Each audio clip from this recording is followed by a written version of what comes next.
this was my identity. Nobody talks about how freaking hard it is to be a dentist. What most people talk about is how this affects the patient. What nobody talks about is how this affects us. Dentistry is ready for this. Now is really the time. Welcome back to Wellness in Dentistry. This is going to be a great episode. We are going to talk about not what you'd think makes a smoother practice. We're going to talk about why overcommunication is actually the secret to a smoother practice. I am Dr. Kyle Stanley, one of your hosts. I am a dentist, tech entrepreneur, speaker, and a researcher, and I am joined with your other host, Dr. Martin Mendelson. Martin is a disabled dentist, coach, speaker, thought leader, and an author.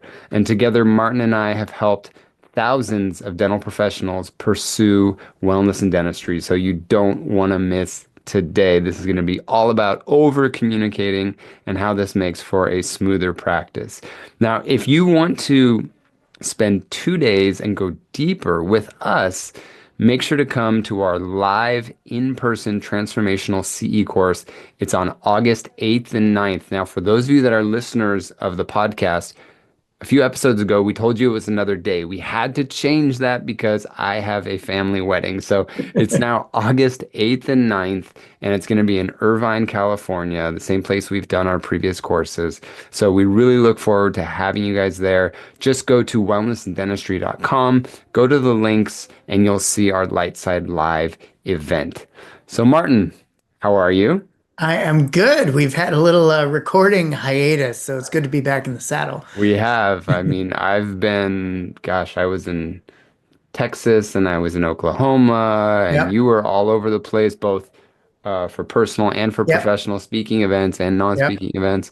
We had our live course a few Yeah. weeks ago, which we're going to do an episode about soon. Yep. And this topic is so underutilized. Why overcommunication is the secret to a smoother practice. What are your thoughts on this? Well, so many of our colleagues, they'll say things like, well, I told them once, and shouldn't they listen? Isn't that their job, etc. Which of course makes a huge assumption that you communicated effectively. So Now, true. we're not talking about the situations where you have said it 20 times. We're not talking about that. But how many times have you ever had a situation where you thought you communicated and it just didn't work? And then you find out later, oh, oops, they heard me differently, or I didn't even say what I thought I did, right? Yeah. And this overcommunication, this is something that you and I harp on all the time. Hmm. But it's like whether you're talking to patients, whether you're talking to team members, whether you're talking to your lab technician, whether you're talking to your husband or wife or your Yeah. kids, Yeah. it's all the same thing. It's like we need to people need to understand where we're coming from. We need to set these boundaries. We need to set these expectations. And it Yeah. all comes down to communication. When I look back at my biggest mistakes, my biggest downfalls in dentistry, Hmm. my time when I had depression and anxiety and thought about quitting dentistry, when I boil all of that down, now having, of course, 2020 vision in hindsight, I see it was all bad communication, Yeah. all of it. Yeah. Yeah.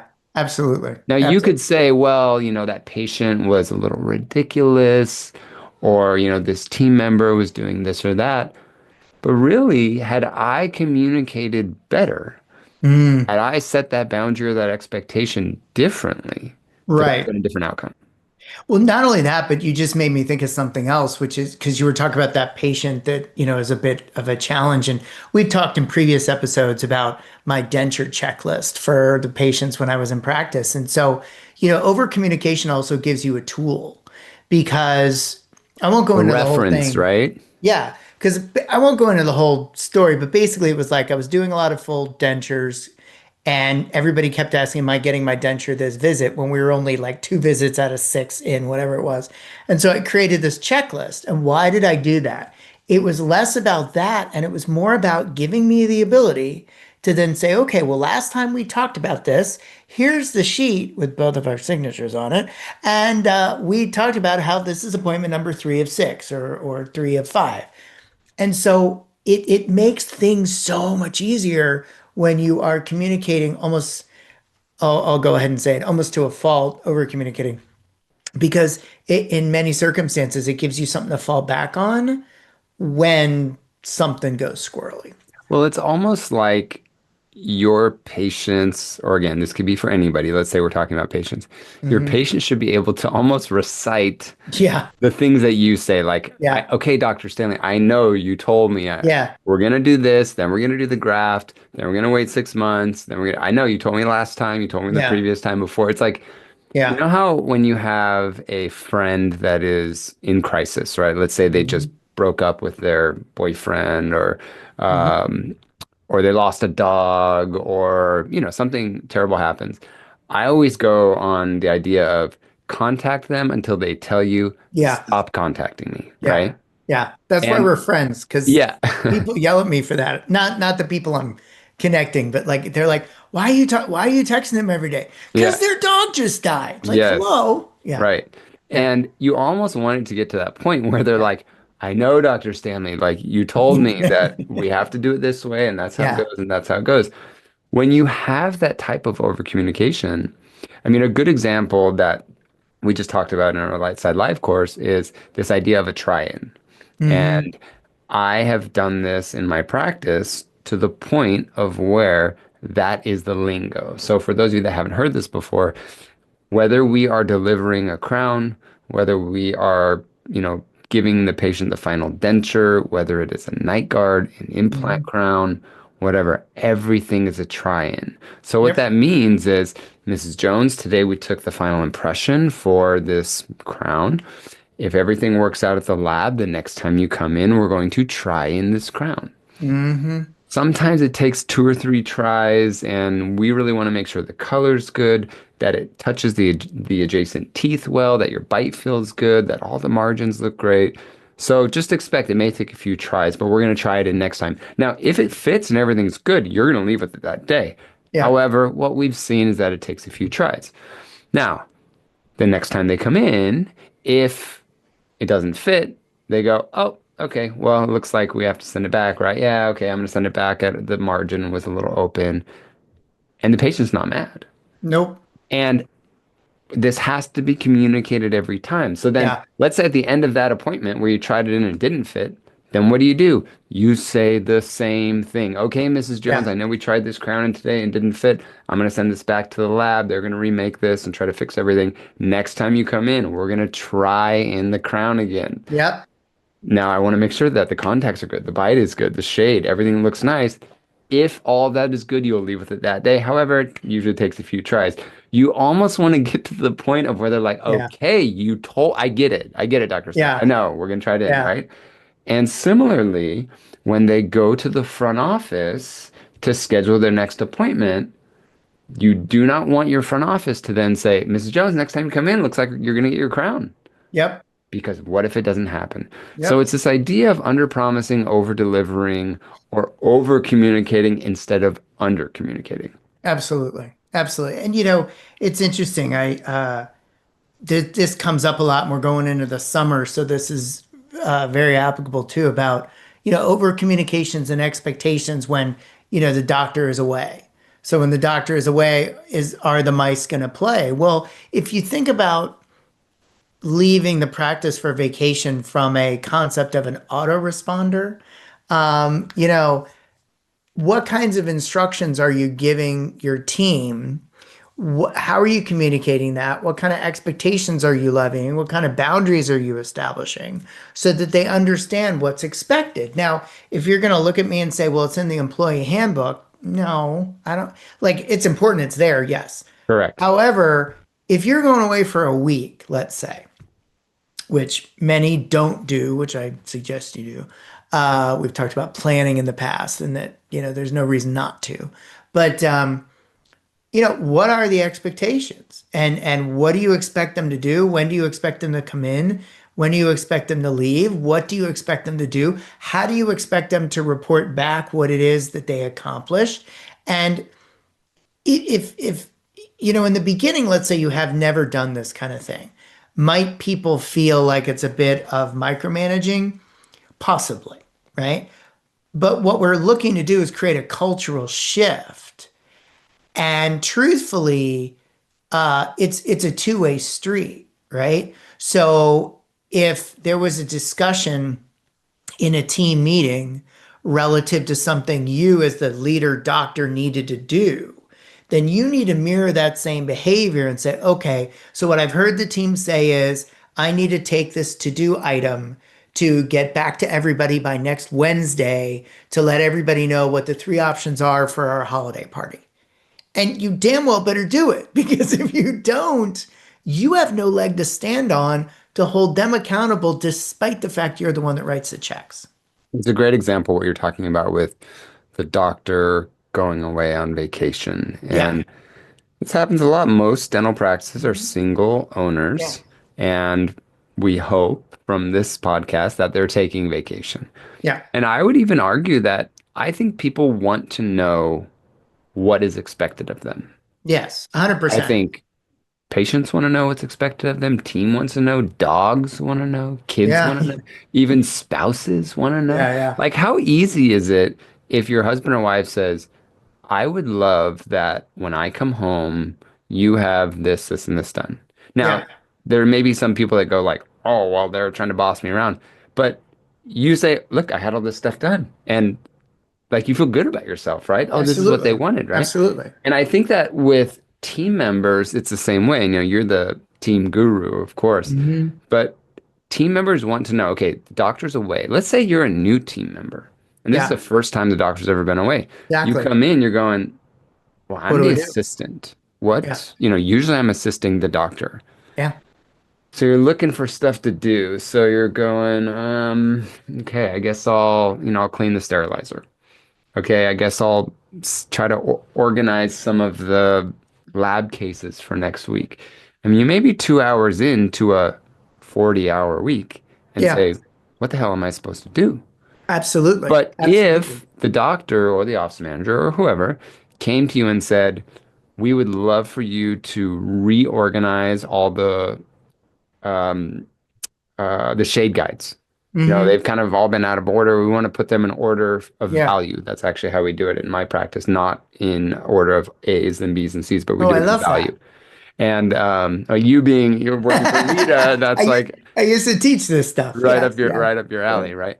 But knowing what to do, you could really feel like you're helping the team. Yeah. You're much less likely to then go do things that would get you in trouble, Yeah. right? Yeah. Like Yeah. take a 2 hour lunch or go look Exactly. on your phone Exactly. or whatever when you have things to do. And I would even create some ownership in the situation. So let's say you come up with a list and you review the list, and then you say, "So look, I think this would really take up the majority of the week. If for whatever reason you really get ahead of this, what are the kinds of things, additional things you would like to accomplish?" Right? Yeah. And then agree on those. And to put a bit of research to this, for those of you who are regular listeners, you've heard me say before that when our patients are in the chair and their mouths are open, what we do is unique, and everything that gets them in the chairs to the chair, getting them to say yes in the chair, and paying their bill out of the chair isn't. And we need to follow the research and the realities of every other business and profession.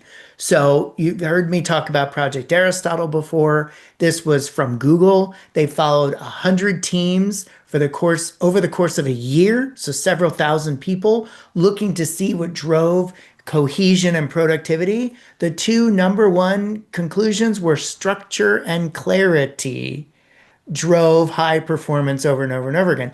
That's what we're talking about. Structure of what it is you're doing, clarity of expectations, done. Yeah, I mean that summarizes this whole idea. Yeah.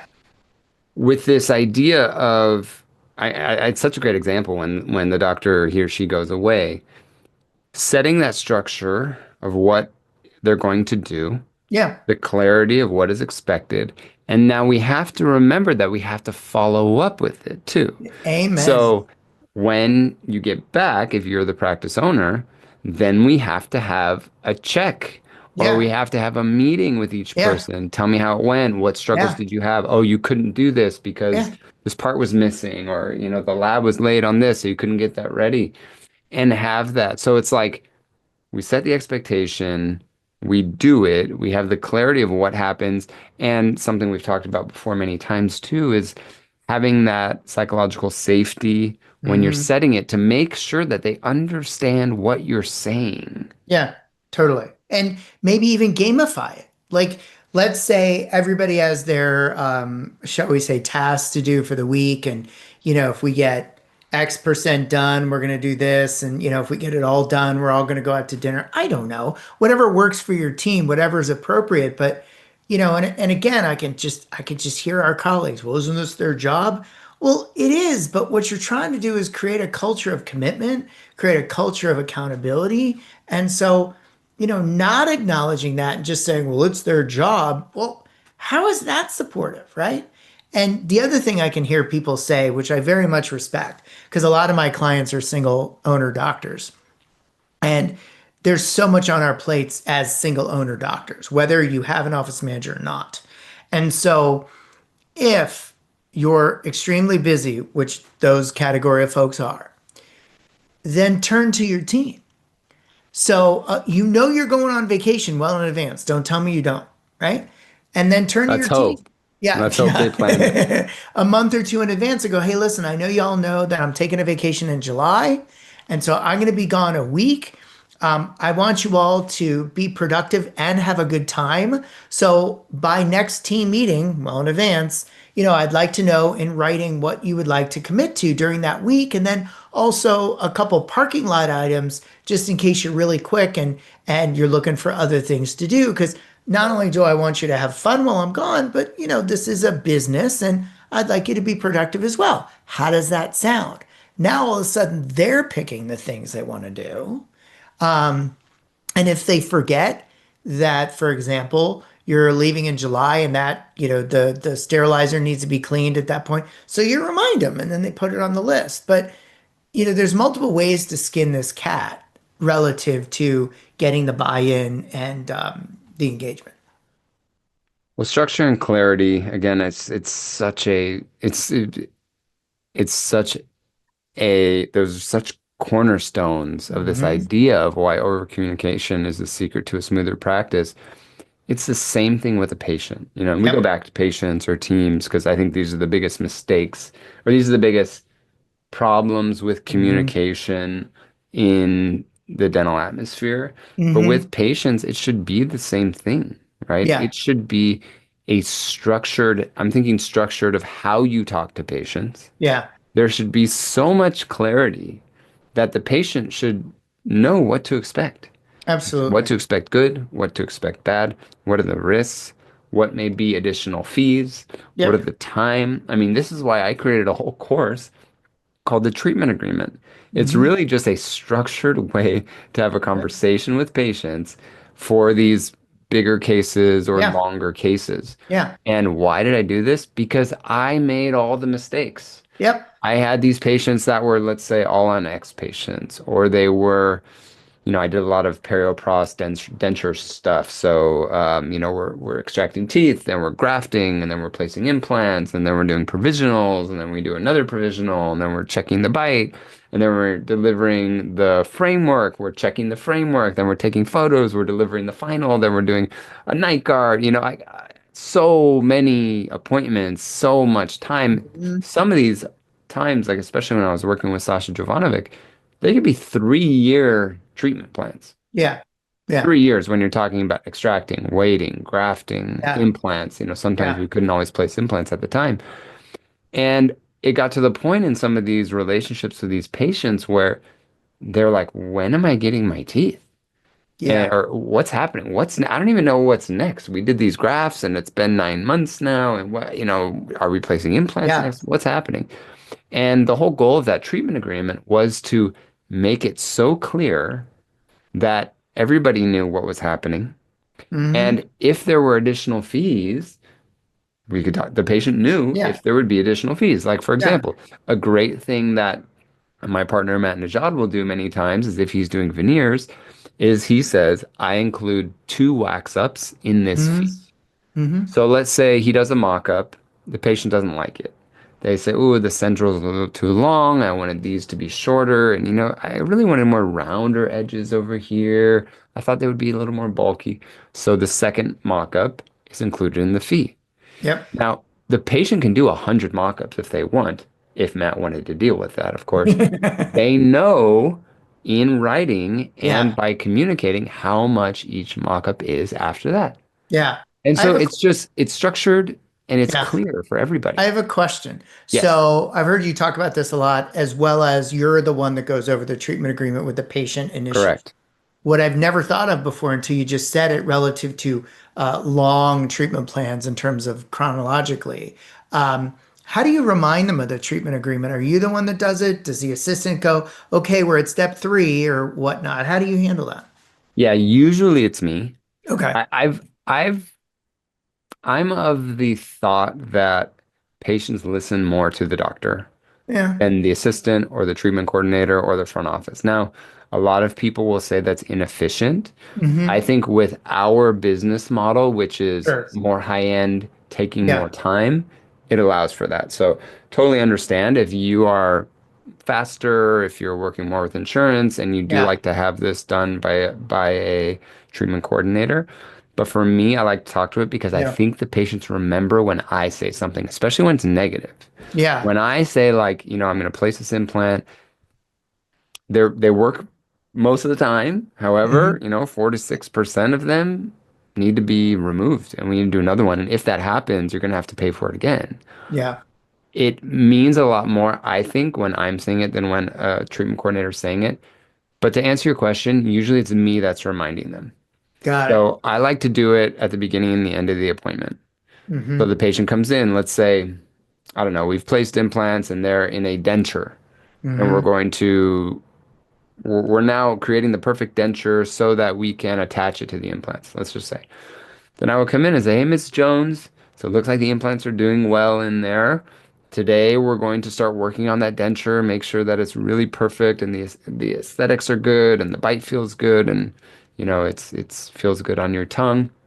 Remember, this may take 4 or 5 appointments, and Yeah. I'll many times have that listed, Hmm. either printed or on the screen. And it's very similar to what you talked about with the Yeah. denture checklist. Yeah. And I am, I think, one of the rare doctors that will also talk about fees with them too. Yeah.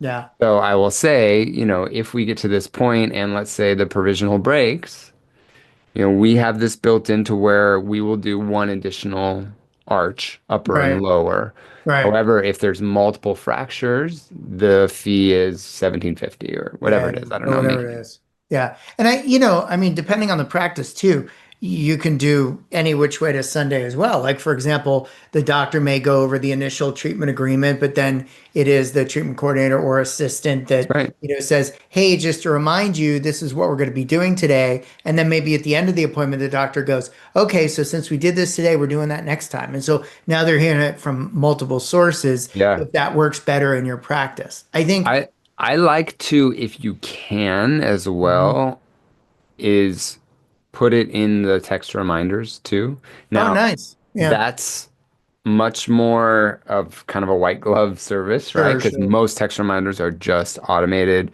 You're True. coming in next week, Wednesday at 2:30. We hope to see you then. Hmm. If you can, especially on these big cases, it's nice to remind them as well. Yeah.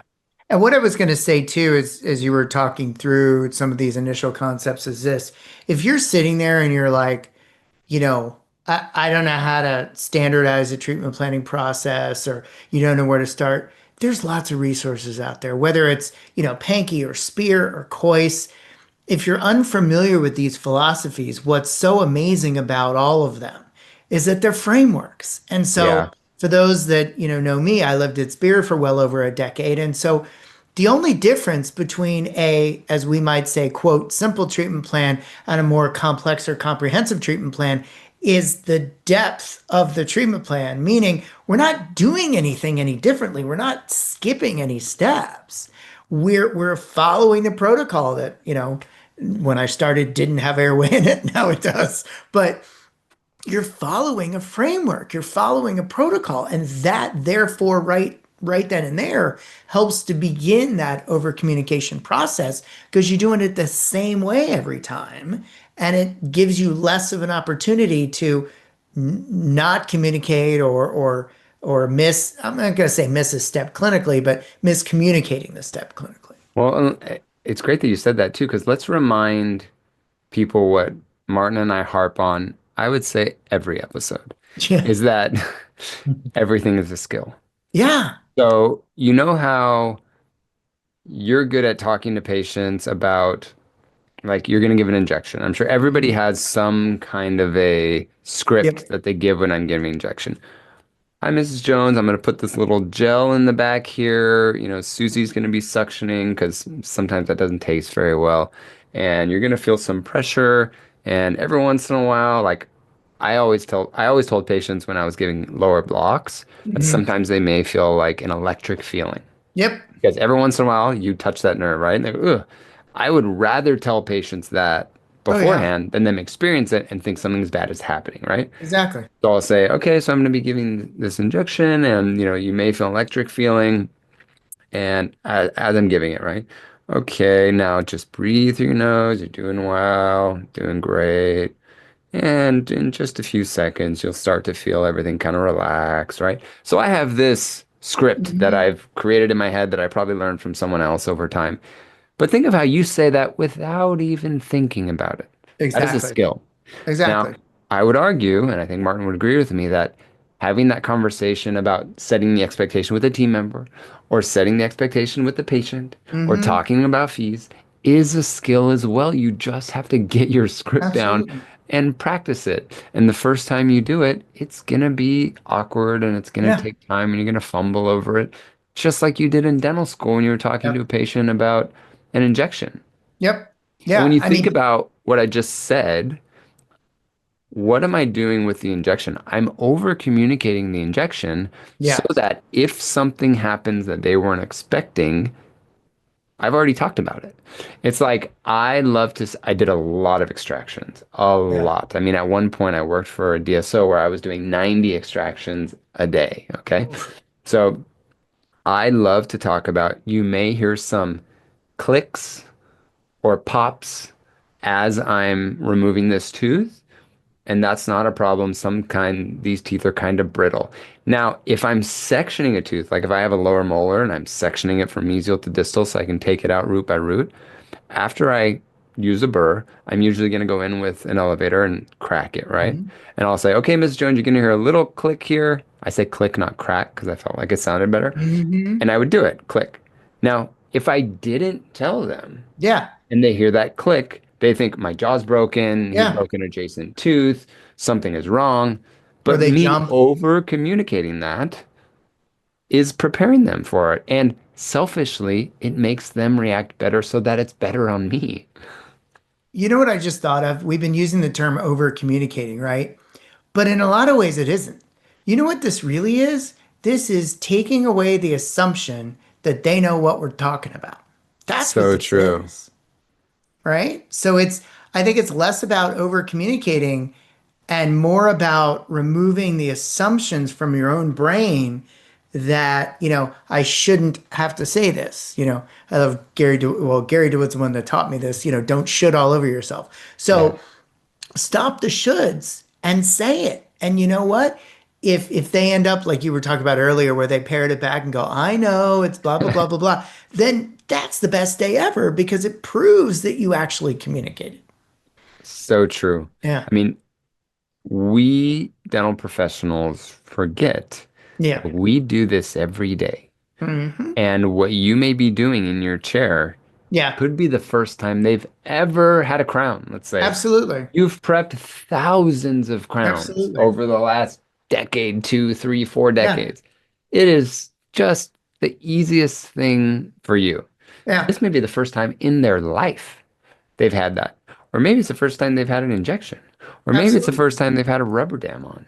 Or maybe you know what I mean? Yeah. And so we get so desensitized that we need to make sure, like we're talking to a 6-year-old child that Yeah. has never experienced this. They don't Or know, what's it supposed to feel like? How long is it going to yeah. last? Is it going to hurt? Is there going to be pressure? Yeah. Or the flip side, they've experienced something similar before, and now they're coming in with expectations that may or may not be relevant, appropriate, or applicable. But yet, well, that was different than last time. Well, we all know. almost every procedure is different within some context. So I would say it's even both. It's those that have no experience and maybe more so for those that do, because let's say they went in before and had an extraction and it was easy peasy for whatever reason, and now it's not. Now all of a sudden you don't know what you're doing as the clinician. So Yeah, I mean that's a great example when you talk about assumptions. yeah, It's like they may have had, an upper lateral yeah, extracted, which can yeah, take, depending on the bone, can take no time. Or even when you think yeah, of like an upper wisdom tooth. I yeah, mean, most of the time, upper yeah. wisdom teeth take all Just of five rolled right seconds out. to roll out, right? Yeah. You have super soft bone. Generally, the patients are younger, Yeah. right? Now, let's say they had a wisdom tooth extracted when they were 17. Hmm. Now they're 35 and they have a Yep. root canaled first molar. Yep. Mandible is much denser, much more likely to fracture because of the work that's been done. Let's say there's Hmm. caries there as well, right? Yeah. This is a totally different extraction. Yeah. Also, it was whatever I just said, 15, 17 years Yeah. ago. So they may not Totally. even remember it correctly. So I love what you're saying, which is like try to make it so that there cannot be any assumptions. Correct. And Yeah. it goes back to this what we just talked about in our Light Side Live course, which is crucial conversations where we talk Hmm. about facts. Yep. Facts. Let's not assume anything and let's communicate so well that they know exactly what's going to happen, Hmm. or you give them the options of what's going to happen. Yeah. 100%. I was just going through that with a newer client of mine today, as a matter of fact, and just, you know, like you said earlier, that's a skill. And so we went through this scenario. I said, "How do you feel about it?" And he says, "Uncomfortable." I said, "Great."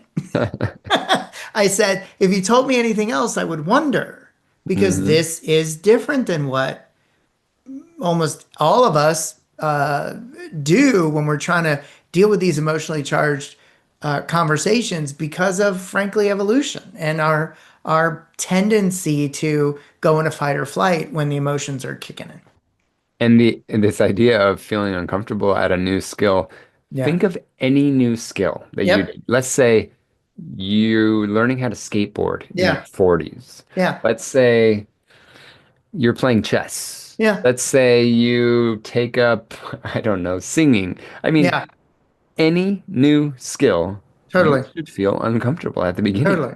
Totally. And Totally. it's rare to be good at something new.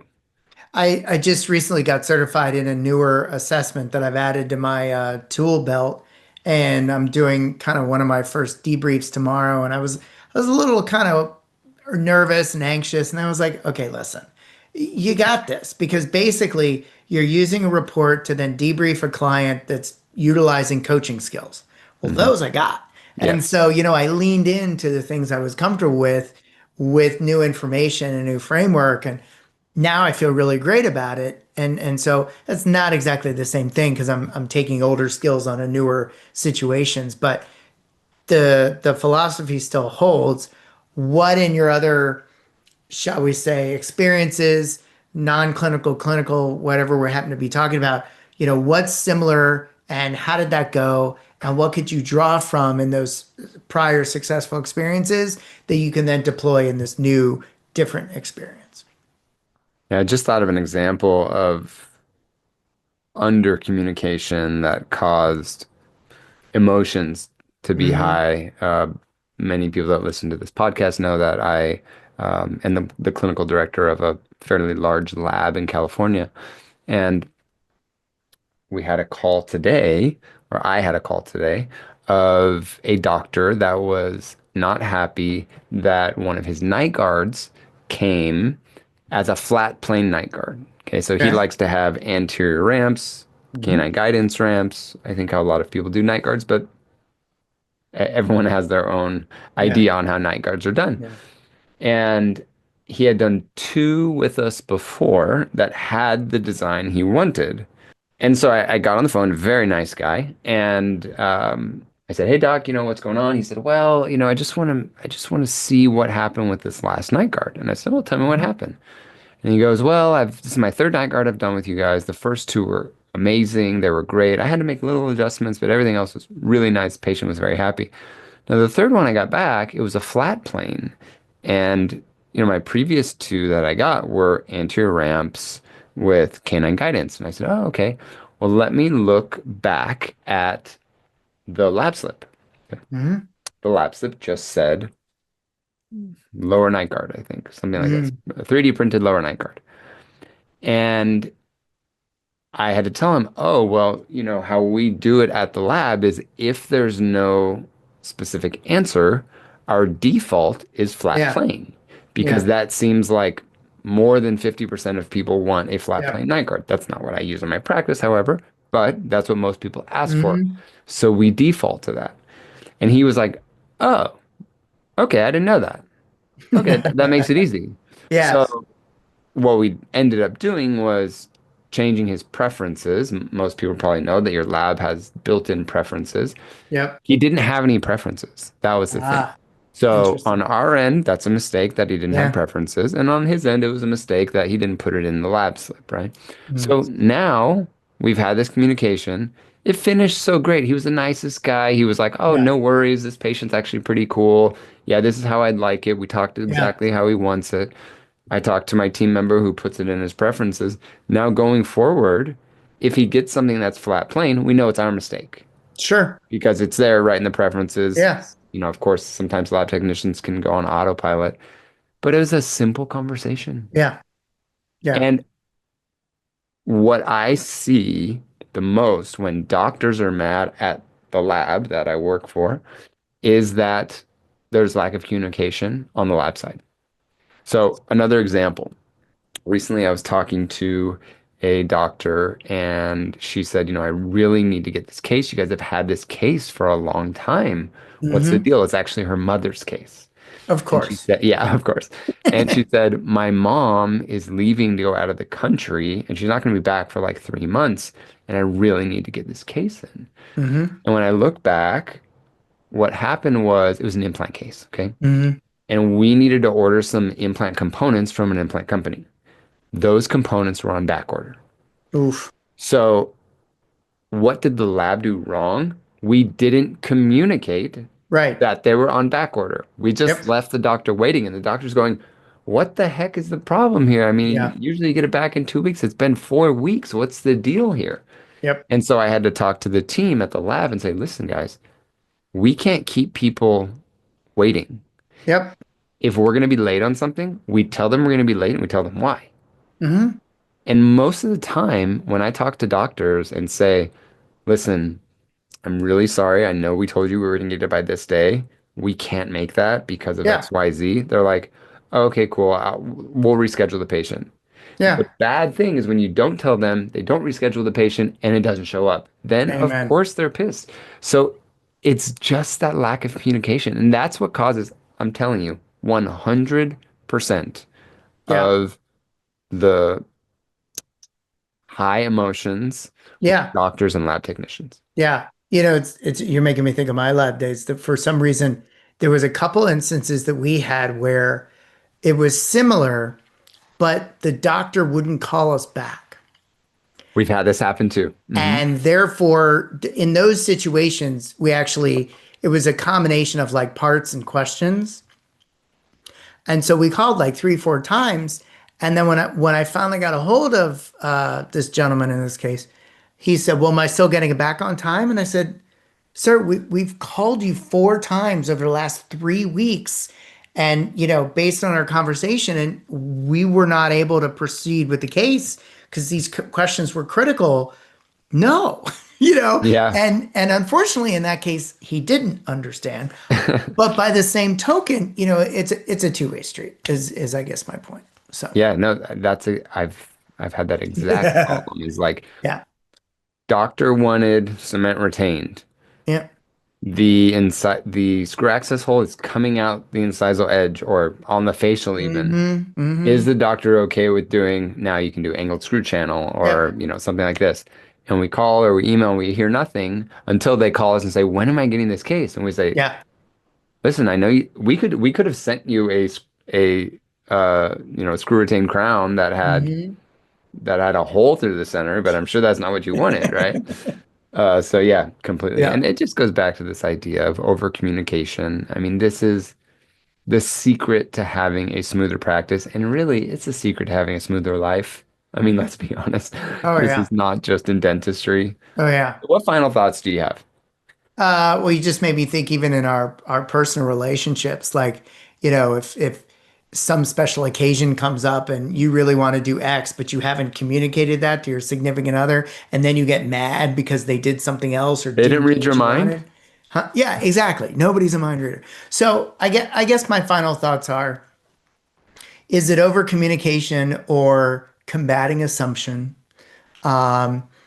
Is it you sitting there just coming to a judgment that, well, they quote, should know what I want? Well, should they? So the over communication, when done routinely, when done respectively, when done as part of culture, just becomes part of who you all are and doesn't become micromanaging. So I Yeah, think it's that's, so true. And my final thoughts would be going back to what you talked about with Project Aristotle, mhm. structure and clarity. I think that's so good. I also love how you talked about reducing assumptions. Yeah, Let's reduce as many assumptions as possible. If you yeah, think that they could even consider yeah, that it's going to be different than what you think it's going to be, nip it in the bud and do it now. Talk about it yeah, now. totally, totally, And totally. there's frameworks and there's ways of doing this. Now, Yeah. we teach a lot of this in our Lightside Live course that's happening August 8th and 9th in Irvine, California. So we would love to have listeners from the podcast join us on our last one Hmm. in May. We did have many listeners to the podcast, so that was Yeah. really, really cool. And you can sign up there. Just go to wellnessanddentistry.com, go to our links, and you'll see the link to sign up for Lightside Live. Uh, we appreciate you guys so much for listening. We love hearing from you. DM us, message us, email us on what you like, what you don't like. And we're here to just provide a bunch of free content for you. You know, Martin and I both have paid content. We have online courses, we have coaching programs, we have live CE. But this podcast is all about just giving free content to you guys to know what we love, what we are into, what we're passionate about. So we thank you so much for listening, and we'll see you on the next episode of Wellness and Dentistry. Take care.